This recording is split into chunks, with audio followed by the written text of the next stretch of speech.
स्वागत है दोस्तों आज के मुख्य समाचार में। आज देश और दुनिया से कई अहम और बड़ी खबर आ रही है। बात करेंगे हर खबर पर विस्तार से। असदुद्दीन ओवैसी ने केंद्र सरकार से की सीए वापस लेने की मांग, कहा यह कानून धर्म के आधार पर बनाया गया। एक और बड़ी अपडेट, ओम प्रकाश राजभर का बड़ा बयान, बोले यूपी वालों का वोट लेकर गुजराती उद्योगपतियों का भला कर रही है मोदी सरकार। इसी के साथ अगली बड़ी खबर में आपको बताएंगे। अखिलेश यादव का करारा प्रहार, कहा भाजपा की नीयत किसानों के प्रति साफ नहीं। एक और बड़ी अपडेट, किसान आंदोलन को लेकर 1 दिसंबर को सिंगू बॉर्डर पर किसान नेताओं ने बुलाई बैठक। वहीं अगली बड़ी खबर में आपको बताएंगे कृषि कानून की वापसी पर राहुल का केंद्र पर बड़ा हमला, बोले चर्चा से डरती है मोदी सरकार, जानती है कि उनसे गलती हो गई। इसी के साथ अगली बड़ी खबर में आपको बताएंगे राज्यसभा में पहली बार 12 सांसदों पर एक क्षण माफी मांगकर सदन में लौटेंगे सांसद। तो चलिए देख लेते आज की पहली बड़ी खबर। असदुद्दीन ओवैसी ने केंद्र सरकार से की सीए वापस लेने की मांग, कहा यह कानून धर्म के आधार पर बनाया गया है। दरअसल दोस्तों,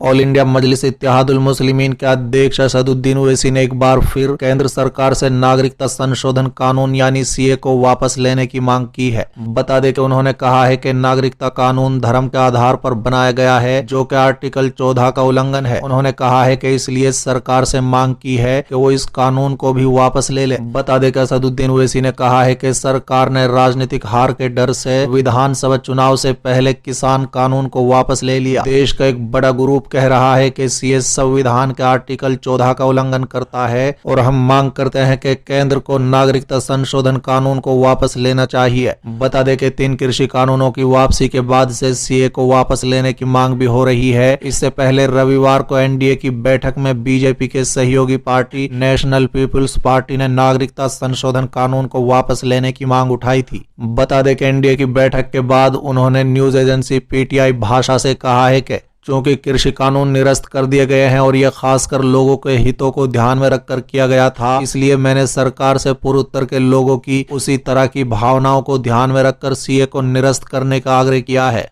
चलिए अगली खबर, ओम प्रकाश राजभर का बड़ा बयान, बोले यूपी वालों का वोट लेकर गुजराती उद्योगपतियों का भला कर रही है मोदी सरकार। दरअसल दोस्तों, सुहेल देव भारतीय समाज पार्टी का अध्यक्ष और पूर्व मंत्री ओम प्रकाश राजभर ने कहा है कि यूपी वालों से वोट लेकर मोदी सरकार गुजरातियों का भला कर रही है। यूपी में जनता परेशान है, किसान आंदोलन कर रहा है, पेपर लीक हो रहा है और कर्जा गुजराती उद्योगपतियों का माफ हो रहा है। सभी शीर्ष पदों पर गुजरातियों का कब्जा है। देश में सबसे झूठे 2 लोग हैं, पहले मोदी और दूसरे योगी। यदि अखिलेश सरकार आती है तो पूरे 5 साल लोगों को बिजली मुफ्त मिलेगी। साथ ही उन्होंने योगी सरकार पर निशाना साधते हुए कहा है कि योगी को बिल्डोजर चलाने का शौक है तो पहले पेपर लीक करने वालों पर चलाए और किसान की जीप से रौंदकर हत्या करने वाले अपने मंत्री पर चलाए। उन्होंने कहा है कि सरकार सिर्फ जनता को परेशान करने का काम कर रही है। चलिए अगली खबर, अखिलेश यादव का करारा प्रहार, बोले भाजपा की नीयत किसानों के प्रति साफ नहीं। दरअसल दोस्तों, सपा अध्यक्ष और पूर्व मुख्यमंत्री अखिलेश यादव ने कहा है कि किसानों के प्रति भाजपा की नीयत साफ नहीं है। किसान साल भर से आंदोलन कर रहे हैं, उनकी एकता व दृढ़ता से परेशान और विधानसभा चुनाव के डर से भाजपा सरकार ने तीनों काले कानूनों को वापस ले लिया है, पर उनकी बुनियादी मांगों पर बात करने से कतरा रही है।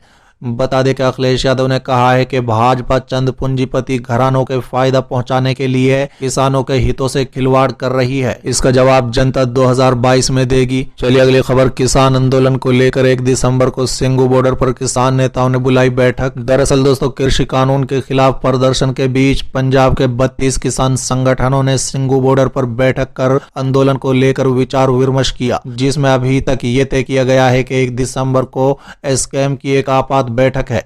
वहीं उसी दिन एमएसपी कमेटी को लेकर आंदोलन पर फैसला लिया जाएगा। बता दें कि तीनों कृषि कानूनों को वापस लेने के विधेयक संसद में पारित हो गया है। 1 साल से चल रहे आंदोलन में अब किसानों के बीच आंदोलन खत्म करने को लेकर अलग अलग राय सामने आने लगी हैं। किसानों का एक धड़ा आंदोलन खत्म करने को लेकर अगुवाई कर रहा है, तो कुछ नेता अपनी अन्य मांगों पर आंदोलन को जारी रखना चाहते हैं। बता दें कि बेक्यू कादियान के अध्यक्ष हरमीत सिंह कादियान ने बताया है कि 1 दिसंबर को एसकेएम यानी संयुक्त किसान मोर्चा की बैठक होगी। इसके बाद आगे की रणनीति पर फैसला लिया जाएगा। हालांकि 1 दिसंबर को होने वाली बैठक के अलावा एसकेएम ने 4 दिसंबर को अपनी अगली बैठक बुलाई है। बता दें कि सिंगू बॉर्डर पर किसानों की बैठक के बाद नेताओं द्वारा बताया गया कि 4 दिसंबर को होने वाली बैठक होगी, लेकिन 1 दिसंबर को एक आपातकालीन विशेष बैठक बुलाई गई है। इसमें सरकार के साथ अब तक 11 दौर की वार्ता के लिए जाने वाले किसान संगठनों के प्रतिनिधि शामिल होंगे। दोस्तों, दरअसल पंजाब किसान संगठनों का मानना है कि कानून वापसी के बाद उनकी जीत हो चुकी है,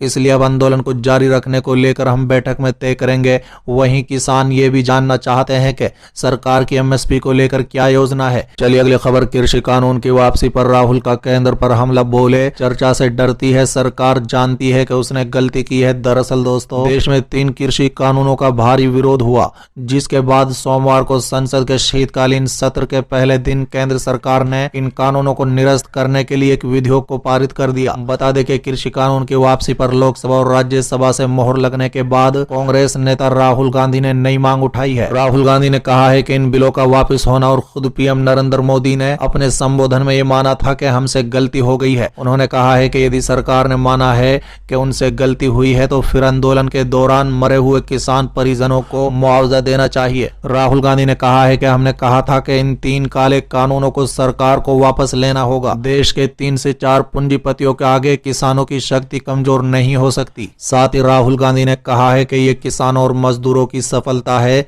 लेकिन जिस तरह से ये कानून रद्द किए गए, संसद में इसके बारे में चर्चा नहीं होने दी, ये दिखाता है कि सरकार चर्चा से डरती है। इससे पता चलता है कि सरकार जानती है कि उन्होंने गलत काम किया। हमें चर्चा उन लोगों के बारे में करनी है जो आंदोलन में शहीद हुए हैं।